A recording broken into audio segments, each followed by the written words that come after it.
G'day, I'm Ray Greenwood and I am the Director of Custom Advisory here at SAS for Australia and New Zealand.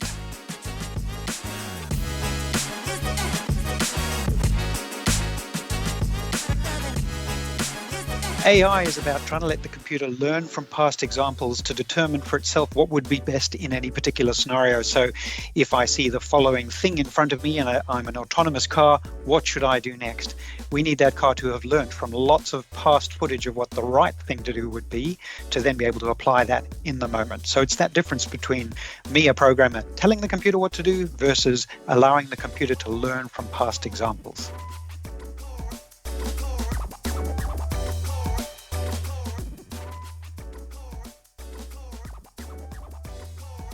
It's probably becoming easier to think of places where AI isn't being used. If it's an electronic interaction, it's probably got AI behind the scenes in some way. So right from every time I use tap and go on my phone, there will be a system at the bank trying to work out whether that's a genuine transaction or a fraudulent one.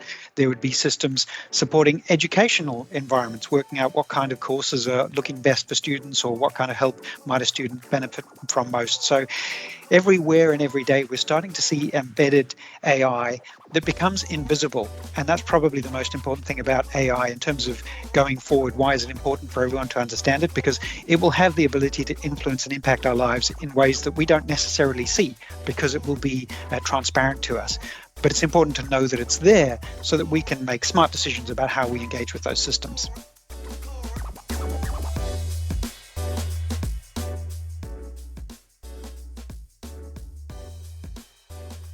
So SAS is a software company. We sell fundamentally two different kinds of software, if you like. We sell business applications. So like a bank will buy SAS software to help them deal with fraud problems, and we have specific solutions for that. And then we have a set of capabilities that we make available to data scientists and the like to use for whatever problem might be challenging their employer. So as I said, fraud might be a great example of one kind of software where SAS would be embedding AI to make it smarter, better, faster, more effective and efficient at picking up whether a transaction is fraudulent or not. So you should get less troubled by transactions that get blocked even though they were genuine, and you should find that all fraudulent transactions become more effectively blocked before you even see it as a customer. So we embed AI into the tools to make that work better and better. But then we also provide those same banks, for example, to continue the same theme. Their data scientist teams will want to use the AI capabilities within SAS's overall platform to build any kind of capability. So that same team may, for example, use AI to work out which of their employees look like they might need some assistance in the work that they're doing, for example, from an HR perspective, or perhaps they want to use it to prevent insider trading by keeping an eye on what brokers are doing. There could be all kinds of applications, and they would want to work out for themselves how best to tackle them, because, as I mentioned, AI is this nefarious, mythical thing, but it's actually constituted of a number of different kinds of algorithms and approaches, and you need an expert like a data scientist to work out, okay, given this particular problem, what kind of algorithm is the best solution? So we provide those capabilities to them as well.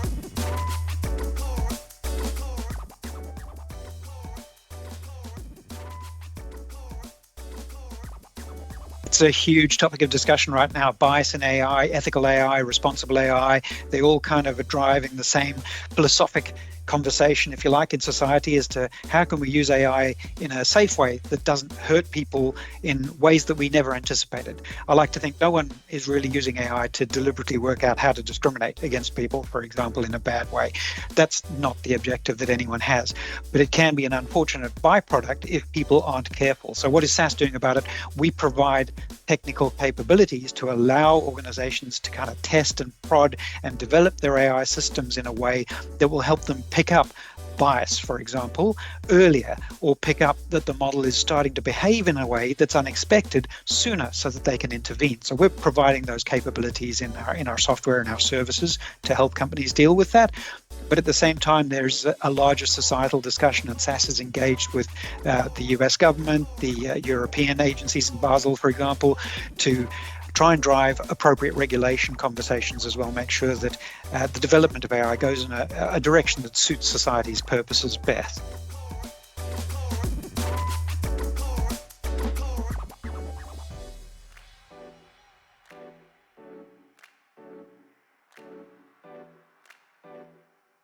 I'd recommend, start with a topic that's an area of interest for you, because within that particular niche, there will inevitably be content related to AI. So general learning, a quick Google search will find your way to all kinds of collateral. But there are software systems available, SAS included, where you can get your hands on trial versions, for example, to actually get hands on and have a bit of a go. So whether you start with a Coursera or a LinkedIn type free course just to get some education on the fundamentals, then get hands on with some of the tools, some of which are freely available online, or SAS available to just subscribe and get a free trial version. That's a great way to get hands on, and then progress towards perhaps something like a Kaggle competition. For those who haven't heard of it, Kaggle. That's almost a competitive tournament environment where you will be given the data sets and the problem statement, and then you can apply what you've learned to come up with a novel solution and see how you would have done against some of the world's best, because that's a global contest. So you can go the full spectrum from learning about the absolute basics all the way through to competing with professionals. There are also great documentaries. For example, I think there's a documentary called Coded Bias on Netflix that's probably still available. That's a great place to start just from a philosophical perspective as well.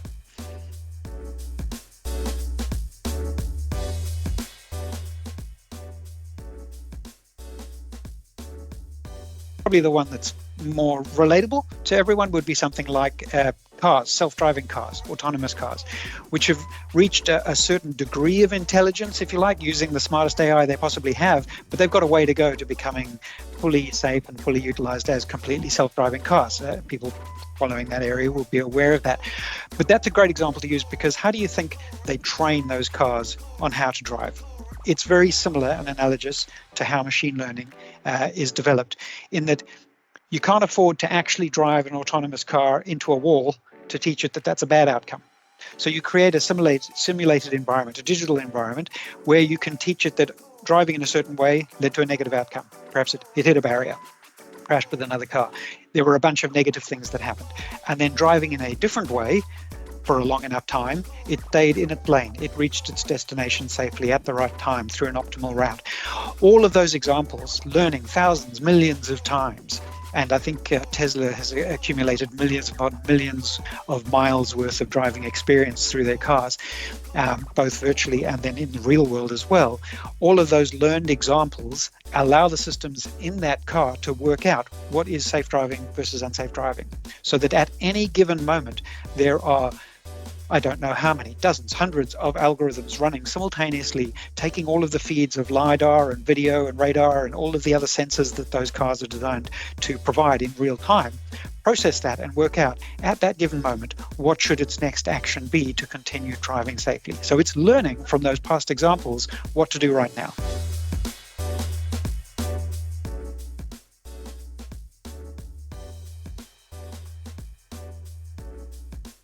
I would suggest historically data science was spoken about as being the statistician, right? The guy, or the mathematician, the guy who really understood the numbers side of things. And that absolutely still applies.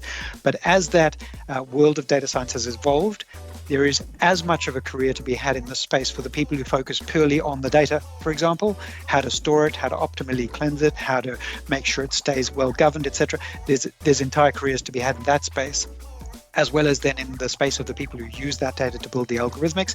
And then down the line, there would be two more areas, one being the people who take those smart algorithms and help them live in production, because these things have a limited lifespan if they're just left to their own devices. They're almost like people, right? They start to forget what the world was like and they don't behave in the way you'd expect. So they need fine-tuning over time. So there's an entire career area in the IT side of making sure those things are performing optimally and working the way we expect them to. And then finally, even if none of those areas were of interest to you, the actual professional specialists. So I spend a lot of time talking with friends in the medical field, doctors and the like, about how AI is going to affect their domain. And they have great interest in which algorithms, what kind of problems within a hospital or within a general practice are going to be relevant to AI. So there could be a good area of interest just within what am I going to be as a professional and how is AI going to relate to that. That understanding is going to be really important going forward. It's going to be equivalent to, in a profession, can you use a computer? I mean, that's almost a crazy question these days. Everyone needs to use a computer. Well, in the future, it's going to be like that for AI. Do you understand how AI is influencing how you interact with the systems at your disposal as a professional? Will be as fundamental.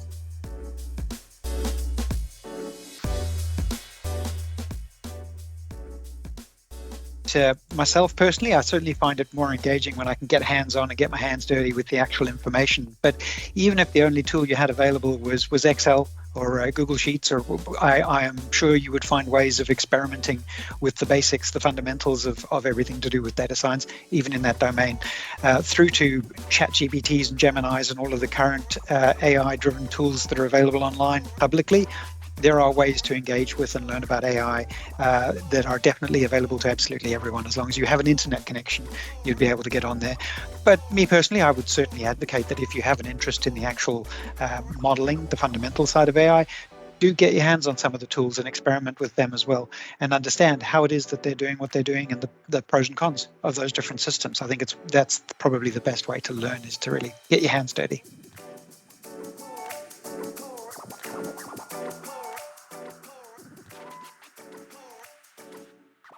Taking those three by way of examples in this moment in time, in the healthcare area, for example, there are probably two key examples that most people would be familiar with, which is analyzing x-rays, for example, using computer vision, using AI to work out what are the patterns that are present in an x-ray that are indicative of some kind of problem that potentially might even be missed by a human doctor because they're looking for one thing, not another, or they just don't see quite clearly. I mean, these x-ray images take real professional skill to analyze, and machines are getting better and better at supporting people in providing supplementary input, if you like.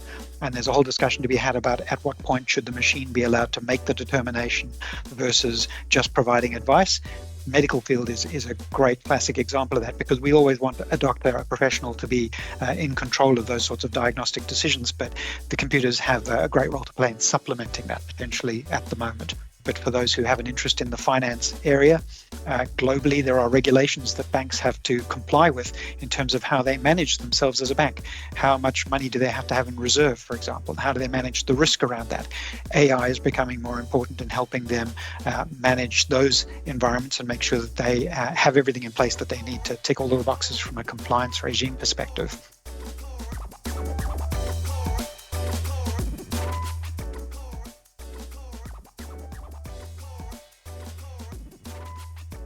My experience in my career is probably highly indicative of what the future is going to look like. What I'm doing today bears no resemblance whatsoever to what I would have even imagined I might have been doing 20 odd years ago.